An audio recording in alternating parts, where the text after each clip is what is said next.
Hola a todos, bueno, hoy vamos a hacer la segunda clase sobre cómo trazar zonas de soportes y resistencias.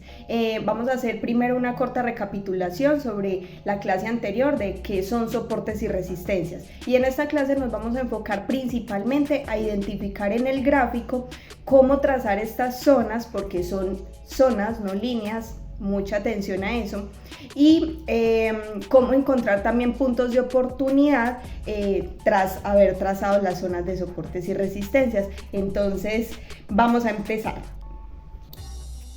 Bueno, entonces vamos a recapitular lo más importante de la clase anterior. Ya sabemos que una resistencia es el punto más alto al cual el precio pudo llegar tras un movimiento alcista, donde en este punto la fuerza de venta empieza a superar la fuerza de los compradores y tiende a llevar el precio más abajo. Ahora, ¿qué es un soporte? Un soporte es donde el precio pudo llegar tras un movimiento bajista y en ese momento, en ese punto, la fuerza de los compradores empieza a superar la fuerza de los vendedores. Entonces vamos al gráfico para poner en práctica esta teoría. Bueno, aquí tengo abierta el euro con el dólar, me pasé una temporalidad de 5 minutos y vamos a mirar entonces qué sucede. Entonces, como habíamos dicho, una resistencia es el punto más alto al cual el precio pudo llegar tras un movimiento alcista, y en ese punto la fuerza de los vendedores empieza a superar la de los compradores, ¿cierto? Entonces miren que lo que acabo de dibujar nos está indicando precisamente lo que dice la teoría. Hubo un movimiento alcista y ya luego en este punto de acá, en esta zona, recordemos que los soportes y resistencias son zonas, no líneas. En esta zona empezaron a entrar ya vendedores, o sea, la fuerza vendedora fue más fuerte que la compradora y llevó el precio a un punto más abajo. Ahora vamos a mirar la teoría del soporte.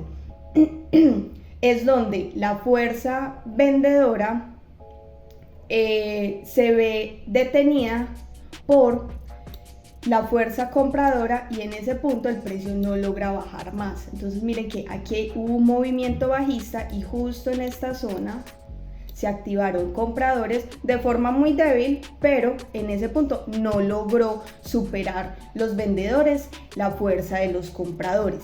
Entonces, ¿qué pasa? Las zonas de soportes y resistencias pueden ser rotas, y más aún cuando la fuerza de la tendencia es fuerte. Para próximos videos quiero tocar el tema de cómo identificar tendencias fuertes y tendencias débiles y tendencias saludables. Entonces, si estás interesado también en estos conceptos, házmelo saber en los comentarios para desarrollar la próxima clase sobre este tema. Entonces, volviendo a lo que veníamos diciendo, en este punto, mira que los vendedores no lograron superar la fuerza de los compradores y lograron los compradores llevar el precio un poco más arriba.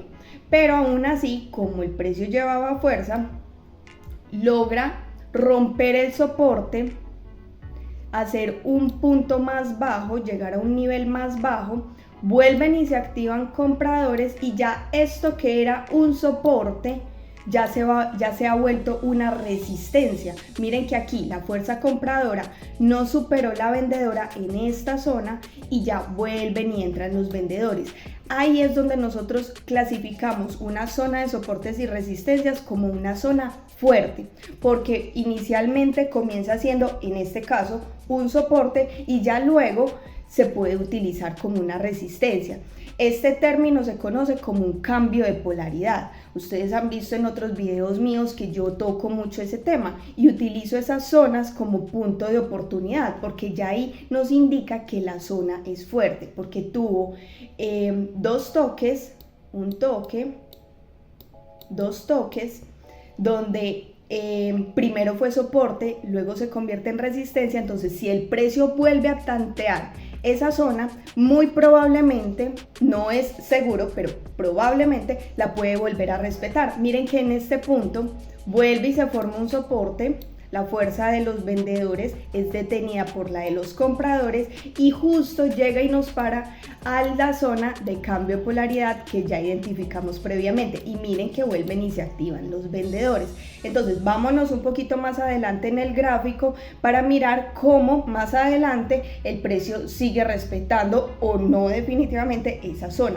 Ya cuando el precio nos rompe esas zonas que ya previamente identificamos como fuertes, cuando ya las rompe del todo, es probable que ya ese soporte no sea fuerte, pero hay que tenerlos en cuenta por si más adelante vuelve a reaccionar ahí. Entonces voy a borrar estas líneas que acabo de dibujar, pero las voy a trazar con las líneas del gráfico para que no se me pierdan apenas muevan el gráfico. Entonces denme aquí un segundito.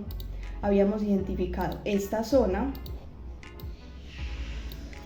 luego identificamos esta zona de acá, este soporte, que ya luego se volvió cambio de polaridad, aquí nos lo respetó.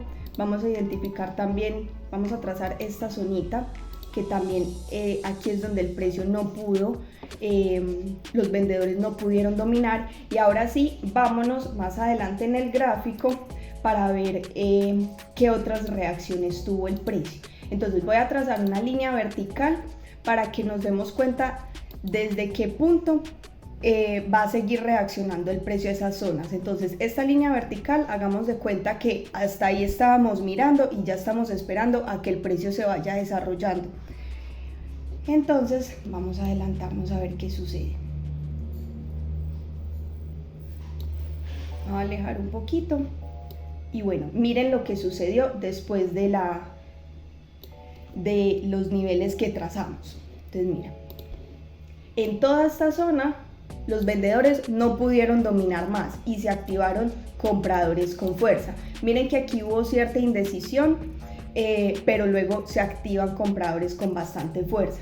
Viene y nos rompe el cambio de polaridad que habíamos trazado previamente y ya luego miren que lo utiliza nuevamente como soporte y se activan compradores. Luego viene y lo rompe, oscila ahí, ya ahí podemos considerar que el soporte no es tan fuerte, pero hay que tenerlo en cuenta porque miren que igual siguió reaccionando a esas zonas. Entonces ya de pronto no confiar del todo en la zona, pero sí tenerla en la mira. Luego se activan compradores nuevamente con fuerza, entonces miren que aquí se nos volvió a trazar una zona de resistencias. Una zona de resistencias donde la fuerza de los compradores no pudo superar la de los vendedores. Miren que aquí tuvo el primer toque, luego volvió y la testeó y vuelven y se activaron vendedores y siguió rebotando en la zona que ya teníamos previamente trazada. Luego el precio vuelve e intenta subir, ya hace, miren que las zonas de soportes y resistencias son rotas en cualquier momento, más que todo cuando se generan tendencias fuertes. Aquí pues el precio rompió con debilidad, la teoría no es exacta, pero miren que luego la rompe y ya luego el precio la utiliza como soporte. Entonces dejó de ser una resistencia para convertirse en un soporte. Entonces esta zona que hemos identificado ahora en este instante ya es una zona fuerte. Vuelven y se activan los compradores, no logran dominar vendedores y miren que en el primer soporte que inicialmente, en la primera resistencia que inicialmente trazamos, volvieron y se activaron vendedores. Entonces así es como vamos trazando las zonas de soportes y resistencias conforme se va moviendo el precio. Voy a trazar entonces las zonas que ya habíamos identificado en este nuevo ciclo. Las zonas de soportes y resistencias se pueden ir moviendo. Miren que esta pues terminó siendo un poquitico más abajo. Vamos a trazar la otra que habíamos identificado acá. Y pues seguimos con esta referencia de esta resistencia que el precio había tenido en cuenta desde el principio, pues desde el principio en que empezamos a analizar. Entonces volvemos y nos movemos en el gráfico. Miren que ya el precio siguió siguieron activándose vendedores en esta zona, o sea, la fuerza compradora no superó a la vendedora y el precio viene a tantear nuevamente, a rebotar entre estos dos niveles. Luego se forma una tendencia muy fuerte y nos rompe esa resistencia que inicialmente habíamos trazado y luego la vuelve a utilizar, pero como soporte. Entonces ya no se están activando vendedores acá para llevar el precio más abajo, sino que cuando el precio toca esa zona se activan compradores. Entonces nuevo soporte esta zona, perdón, nueva resistencia esta zona, y esta ya se convirtió en una zona de soportes. Entonces así es como vamos moviéndonos en el gráfico y ubicando esas zonas fuertes de soportes y resistencias. Aquí les acabo de mencionar como una zona de soportes luego viene a ser una zona de resistencias y viceversa. Entonces cualquier duda porfa ponlo en los comentarios para hacer posteriores videos, tal vez profundizando un poco más en el tema. Entonces nos seguimos viendo en próximos videos. Hasta luego.